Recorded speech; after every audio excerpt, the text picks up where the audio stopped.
Forza Horizon 4 in the United Kingdom. What was the reason? Why did they choose that location? In this video, we are going to reveal the truth and answer those questions. Yes, welcome back to the channel, fellas. Welcome back to the channel, fellas. Now, as we all know, in the lead up to the announcement of Forza Horizon 4, there was a lot of scrutiny, a lot of conversation and debate about the prospective location of the next game. Here's the thing, it appears it wasn't just the community who were having this debate. According to the article that I actually found on Polygon.com, Playground Games, the development team behind Forza Horizon 4, were actually having similar back and forth conversations, and just like many people in the community, Britain was actually not the first choice. It wasn't the first choice location for Forza Horizon 4. Now, this article was written by Chris Plant, to give the gentleman his credit. At yesterday's Xbox E3 2018 event, Playground Games revealed that Forza Horizon 4 will be set in Great Britain. The setting marks a new direction for the series, which favoured popular vacation areas, the Rockies of Colorado and warm climates of Australia. Britain is a bit rainier, not quite as boldly colourful as previous settings.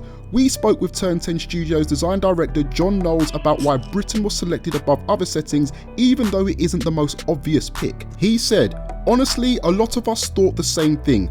Britain wasn't the first choice. We've had lots of places we've always been thinking about. Playground got thinking about how they could really change things this time. What did they need to do to keep this world fresh and keep it alive and keep people playing? Seasons was the answer, and so Seasons from the beginning was the holy grail, the thing we were trying to achieve, and it's really hard, which is why it has not been done in a racing or driving game with an open world, to have changing seasons. I think there's a couple of other open world games in Korea or someplace like that have done that, but it's unusual because it's really hard. Britain had always been in the list of places to do because, you know, it's come up a lot. Suddenly it felt really natural. It's a seasonal place. Britain has falls that are very fall-like with lots of colours. They have really wet flowery springs, they have dry hot summers, believe it or not, and when you get to winter it does get pretty cold. If you hit the mountains of the Lake Country or Scotland, you get incredible vistas of snow and you get frozen lakes. I mean, there are all kinds of amazing stuff. So I think it was kind of a discovery for a lot of us who don't live in Britain to discover that. He goes on to say, it's a little more diverse than we thought it was, and geologically, I guess if you're into rocks, it's apparently one of the most diverse places on Earth because it kind of straddles a couple of continents and it has rocks that are really old and rocks that are really new. So if you're a rock guy, it's really neat. There's some amazing rock formations in the game, which of course you could launch your car off of, and there's a danger sign right at the top of Edinburgh of Scotland. There's this beautiful old historic city. It's great to do something very different. The other thing that's a surprise about Britain is how vertical it is. We don't think of like the Swiss Alps or the Rockies like we had with the first game, which was set in Colorado, but this is our most vertical world ever. Forza Horizon 3 add-on, Blizzard Mountain, was actually a big experiment to see how vertical we could go.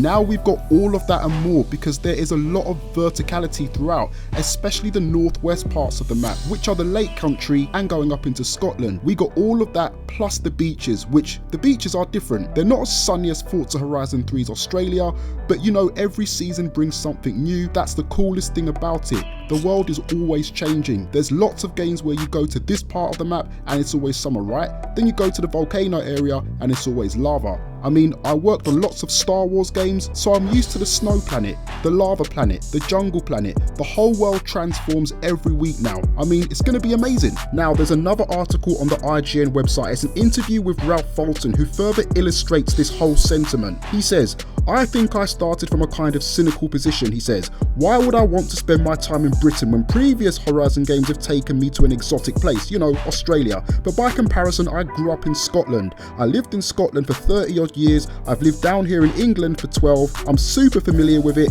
and familiarity breeds contempt a little bit. Now, according to Fulton, the team charged with deciding where to set the next Horizon game did an exceptional job in changing that mindset.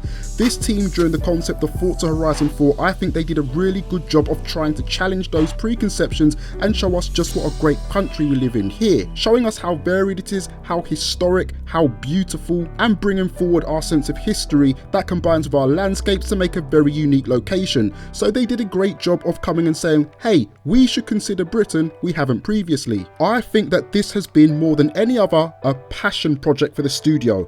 Now, before I continue guys, I want you to hold that sentence in mind because I'm going to come back to that later on. Passion, keyword. I think everybody, as soon as we made the decision, was like, yeah, we've got to show Britain at the best it can be. The most beautiful, the most varied. We want this to be an advert for the country that certainly we all live in and for most of us, we hail from. And think that's been a really important paradigm shift in the way that we make a Horizon game.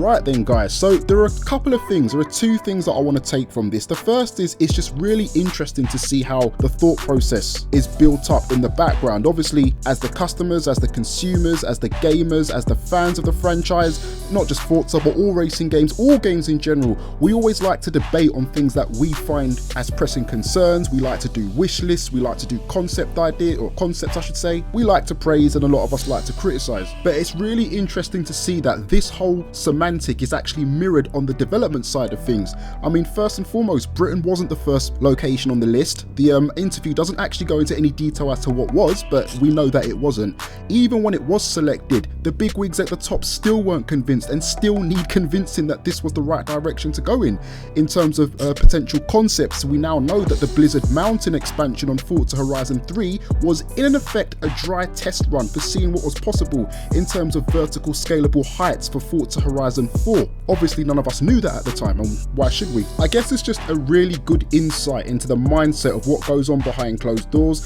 Sometimes I think we're guilty of maybe thinking that developers don't put a lot of thought behind what they do, and I think as a gaming community what we need to start doing is, regardless of whether or not we like the end product or not, we still have to respect that there would have been a vast amount of work and planning to go into these end game projects. The second thing I want to touch on is the thing that I asked you guys to hold on to earlier on in the video, and that was the point circulating around the term passion. Passion, passion, passion. That is what strikes me. That is what I can see oozing out of the hearts, the minds, the souls of the people who went to work on this game. Now here's the thing, we all want the same thing, yeah? We all want to have games that are brilliant. We want games that have got longevity.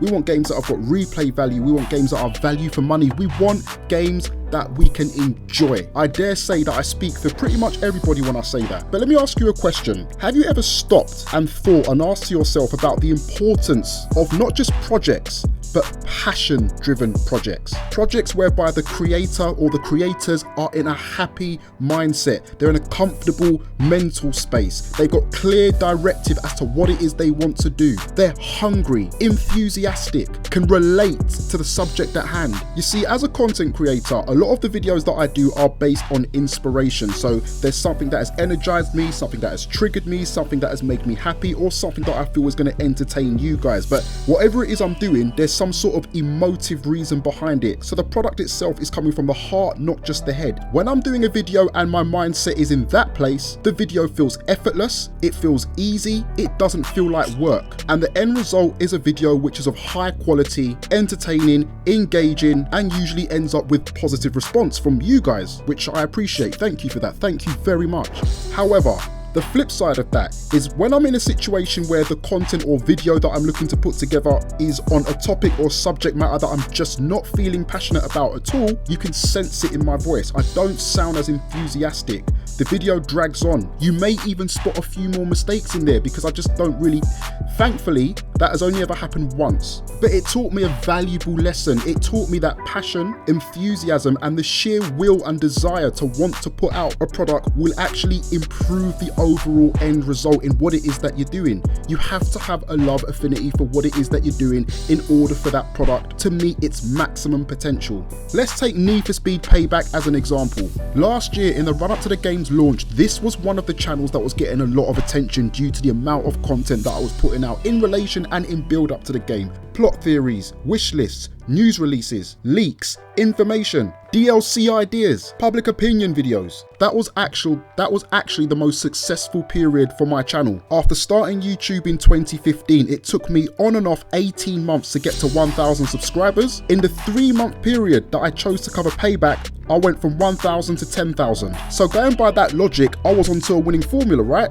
I mean, surely that's how I grow my channel. That's how I get you guys engaged. That's how I get you guys entertained, by continuing what is already a successful formula. The problem is though, I haven't actually uploaded a gameplay. So I'm talking a gameplay video of Need for Speed Payback since last week? Nope. Last month? Nope. The start of the year? Nope. Try last year. The last time I uploaded a gameplay video of Need for Speed Payback of me enjoying and playing the game was December the 14th, 2017. Half a year ago, 6 months. But those of you who are familiar with my channel, those of you who are subscribed to me, those of you who watch my content regularly will turn around and say, hey, Bourne, hold on a second, but your channel is more based around information, it's more based around news and reviews and thoughts and opinions and discussions. And I'll say, you're right, you're absolutely right, but guess what? Did you see me drop a video covering the last update for Need for Speed Payback involving the removal of the level caps and the extra cars that have been added? No. Before that, did you see me drop a video in relation to the Castrol GT series or whatever it's called? Correct me if I'm wrong in the comments. But no, you didn't. Was it because I forgot? No. Was it because I was short of time? No. Was it because I thought they were so rubbish, pointless and late to the party that I was too angry to make a video?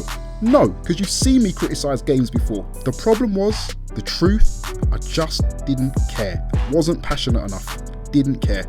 Not bothered. And that would have resulted in me putting out a video or videos which would have been lackluster, not really inspiring, not really engaging, and at the end of the day, something that you guys probably would not enjoy watching, which defeats the whole purpose of why I'm here. Let me remove myself from this equation to show you that this is not just something which is exclusive to people that create content. I mean, we've all been to a restaurant, right? And we've all had experiences of great customer service and bad customer service. You've been in situations where the person that's serving you something is really happy, really positive, really smiley, energetic, really enthusiastic, and it just puts you in a better mindset when you're sitting down enjoying your food, and you're more likely to give that person a tip, and you're more likely to give that person a 10 on their customer feedback score. Not because the food was brilliant, but because there was real passion and energy behind what they were doing, which made your experience as a consumer that much better. We've all been in situations where the customer service was bad and you just think to yourself, why are you even doing the job? If you don't like doing the job, go and work somewhere else or go and do something else. As human beings, we tap into this mantra in all aspects of life throughout the day. Now, a lot of people wanted Forza Horizon 4 to be in Japan. I'm not saying for 1 second, I'm not suggesting for one single solitary second that Playground Games would have gone into that with a negative mindset. No, I'm not saying that at all, so let's just put that out there. What I am saying though is that clearly there was more inspiration. They felt that they had a better chance of putting down more creative thoughts and executing those ideas if Britain was the location. Do you know what the worst thing would have been? If they had gone with Japan and not done it justice. That would have been the worst thing ever, because then people start complaining that it was a missed opportunity, that it was wasted, that it wasn't done correctly, that it wasn't done right, that it could have been done better, that it should have been done this way, it should have been done that way. As you can see, it's not just about picking a location, it's about picking an environment which is feasible, scalable, doable, something that can give you the variety that you want as a consumer, as a gamer, as the recipient of the product. Remember, you know, you're paying 60, 70, 80 bucks for this, or pounds if you're in the UK. There are aspects of this game, not all aspects, okay, but there are some aspects in this game that you cannot put into a Japanese map. It wouldn't make sense. You'd have to completely and utterly beyond recognition to the point where it doesn't even feel like Japan anymore. I do want to see an open world racing game in Japan. I really, really do. In fact, I want to see one in Asia as a whole, to be quite honest with you. But the thing is, I want them to do it when I know they're in the right place, if that makes sense, you know, the right mental space to do it. When the passion is there, when the direction is there, when the creativity levels are at an all-time high, so that it's the best possible version of Japan that we can get. But for now, I'm good with the UK. And that just about wraps things up for another video, folks. I hope you enjoyed this. I wanted to put something out that was thought-provoking, something that will cause discussion. As always, I expect some of you to completely disagree with what I've said, which is absolutely fine. I expect some of you to agree. Get your comments down and I'm going to try and respond to as many of them as possible. If it's your first time around here, I wish you a warm welcome. Hit the like button, hit the subscribe button, and I'll see you when the next video comes out. Take it easy. Peace.